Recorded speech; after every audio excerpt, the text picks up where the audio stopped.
This week I'm on time. Let's have a look what sold last week.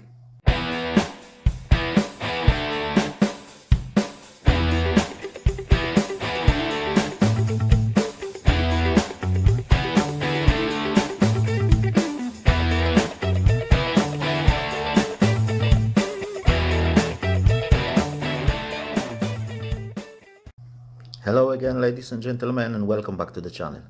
I'm Polish Pete, and I'm an eBay reseller based in UK. I buy cheap ladies clothing in bulk and I sell them individually on eBay. It was another kind of regular average week for us. eBay has paid us the money from that bank holiday weekend, so on this front it was a good number. However, the genuine last week's sales were on the regular level, really 20 odd items and 250 quid or so. I'm still selling, but I can see that it's going more and more uphill now. It's way much more worse than it was last year during the first lockdown.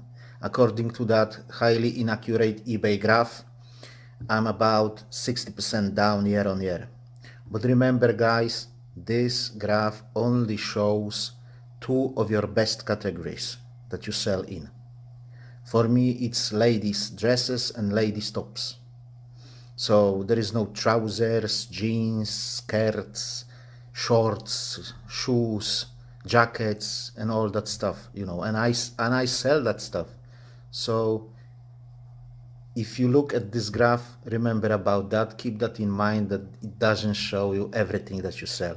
If you are a typical British reseller and you sell items across the board, kind of like charity shops items or car boot sales items, like, video games, toys, board games, men's clothing, ladies' clothing, shoes, porcelain, thingy things, electronics, household stuff, books, comics, whatever. This graph is as useful as toilet paper, really. So guys, keep that in mind and don't beat yourself, up too much if it's in red color. So let's have a look what sold last week. So guys, last week from Monday the 3rd to Sunday the 9th of May, we've sold 25 items for a total of £273 and 11 pence. We had 15 orders in the bracket between £5 and £10, including postage, 9 orders in the bracket 10 to 15, and 1 order over £20. There was no multi-item orders. We've sold 18 items via promoted listings, which costed us £5 and 73 pence. For a third week in a row, we didn't hit our goal with average sale, but we were just 8p short, so it's not that bad. Obviously, we didn't list anything, and we only sold 25 items instead of 56. We took 273 instead of 577. So first item that has sold last week was this Roman kind of a cami top, and it sold for £8 and 99 pence. Another item was that striped Primark pencil skirt, which has sold for £4.50, which is okay. We've sold that River Island play suit. It was only size 8, but we've managed to take £6.50 for it, which is okay. Another item was this Peruna top, and it has sold for £8.99. This Damart kind of two-piece looking like a long top, kind of a long top jacket thing, has sold for £7.99.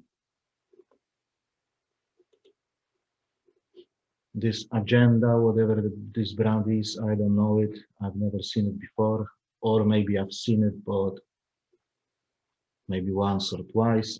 it was good thing that it was size 20.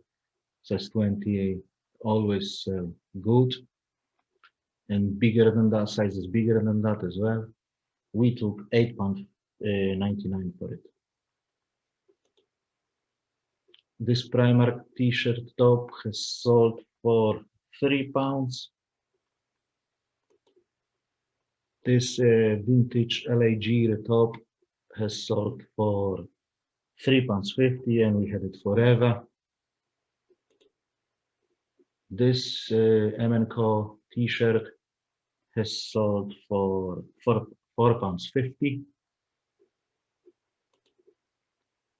These boots have sold for £10.20, plus almost £5 for the delivery, as they were, over 1 kilogram.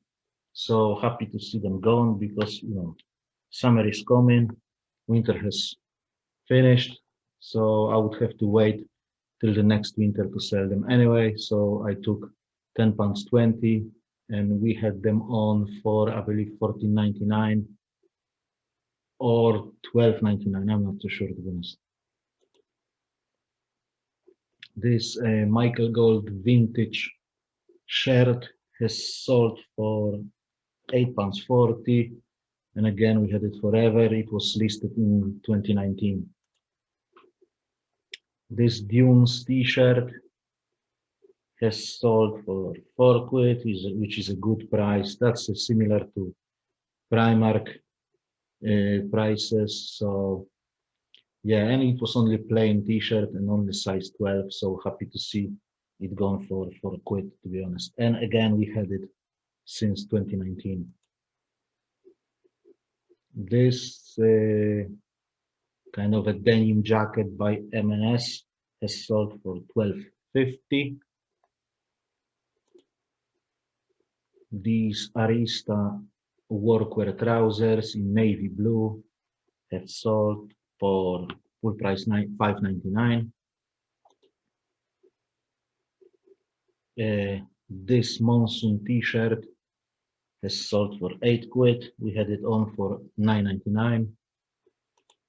I've sent them an offer of £8.50, and they came back with 8, and I sold it. This LK Bennett dress was a winner chicken dinner. We had it for £39.99 with free postage. Customer came with that £30 offer. I didn't know. I wanted to bump it up to 35, but to be honest, on a second thought, I said, yeah, and then they will give up on it. No, let's push it out of the door and take for £30 for it, because I paid for it like £1 or maybe a little bit more than £1. So yeah, happy to see that £30 coming. This vintage polo shirt has sold for £6.99. We had it forever. It came in a massive bundle of kind of activewear vintage items. We couldn't sell it really for a long time. £6.99. I would rather sell it for a tenner, but it is what it is. I'm happy to see it gone, because it was here forever, really. This Atmosphere flip-flops have sold for £5. We had it for £5.99, and customer came with a £5 offer, so we took it. It's only Atmosphere, honestly, and they weren't in kind of a mint condition. They were some sign of wearing, although soles were okay. But yeah, £5 in the bank. This M&S blouse has sold for £6.99. This Max Studio top, it was linen top. The tag on it said $88, guys, $88. Yeah. So I started high with it. I put it on initially, I believe, for $29.99. But look what what I've ended up with, £6.50. Yeah, happy to see it gone. It was there for 2 years. So yeah, this vintage Peggy French double-breasted blazer jacket has sold for 11 quid. I think we had it for 14.99. Customer came with 11 quid offer. Yeah, and I took it.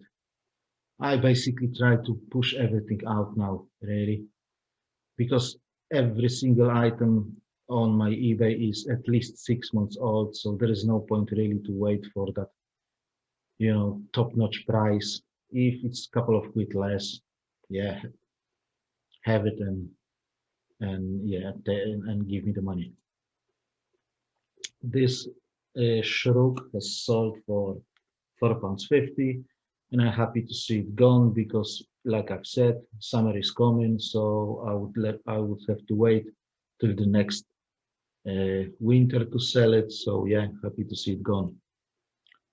This Papaya T-shirt has sold for $4.99. Excuse me, and it's quite funny because I have I must have sent like at least half a dozen offers for 350 and it didn't sell for 350, but it sold for 4.99 full price. So yeah, good. 5 quid in the bank. This next top has sold for 650. We had it forever. We started with 9.99 and where we were gradually, putting the price a bit down. The problem with that top was it was kind of misaligned a bit. As you can see, there is like a, kind of a center of the pattern is not really in the center of the item. And it was only size 12. So happy to take 650 for it. Now this diesel jeans, size 8 to 10, have sold for 9.99, and the problem with these was that they were going to Channel Islands, and after the Brexit, Hermes has put the price up for Channel Islands really, really high. I used to pay around £3.75, I believe, for up to 1 kilogram to Channel Islands. Now it's over £6, guys. £6. So for me, there was no point to send it this way. I've just sent it via Royal Mail, small parcel, which has costed me 3 quid. So yeah, and I've sent the message to the buyer. I'm sorry that it won't come via Hermes. It may come a bit later, but I'm not going to pay over 6 quid for the bloody Hermes delivery on an item that costs £10. Yeah, and that was the last item of the week. So let's have a look how much have we earned. So eBay has transferred us £317 and 18 pence. This is because we've received all that money that didn't come through due to bank holiday weekend. So it was kind of the money from this week and the last week and the week before, sorry. We've sold 25 items, so £50 for postage, £25 for cost of goods, and we ended up with £242 of profit, which is okay. But considering the fact that it's the money from the week before the last week as well, then it's not that great. We had again a 0 sales day on Saturday, so our counter is now on the 1. I think I have to remove that counter because there will be 0 sales days, more often than previously, due to the fact that I'm not listing anything new and the stock is kind of a cherry picked more and more. So, well, we will see how it goes, how it works out later. So again, guys, a standard week for us, really. Again, that average order value was below 11 quid for a third week in a row, so not really so good. No plans to go to UK as yet. That green light countries is just a laugh. It's just a fake list, really. There is 12 countries, but really there are 4 countries on it. You know, all that Tristan da Cunha and St. Helena, or in the third island, I can't remember English name for it, Ascension Island, or however you pronounce that. That's, for example, out of those 3 islands, you have to go to UK via South Africa, which is red list country. So what's the point to put them on a green list? Gibraltar, you have to go via Spain, which is amber country. So how come the Gibraltar is green country when you can't go to UK via Gibraltar unless you own a yacht? Australia and New Zealand, yeah, green list countries. Yeah, shame that they are closed for travel anyway. So how can you come back from New Zealand when you can't go there in the first place? And honestly, guys, I'm quite good in geography, yeah, but I never ever in my life, and I'm 40. Well, how old am I? And I'm 44, yeah, and I've never in my life heard about Sandwich Islands, yeah, and I'm pretty goddamn sure there is no direct flight from Sandwich Islands to Britain. So, you know, at the moment, with all the respect to all those countries, yeah, at the moment, Boris Johnson puts in the same basket almost entire European Union except Portugal, yeah, and countries like Chad, Sudan, Iraq, Iran, Afghanistan, Yemen, and Libya, yeah? And there is a fucking war in every single of those countries. A war is going on there, yeah? Yet, according to British government and Boris Johnson, pandemic situation in these countries is obviously the same as in France, Spain, Germany, and other countries of European Union. Okay, guys, rant over, yeah? Please like the video, consider subscribing to the channel. I wish you all a very good week and see you again next time, guys. God bless you all. Bye bye.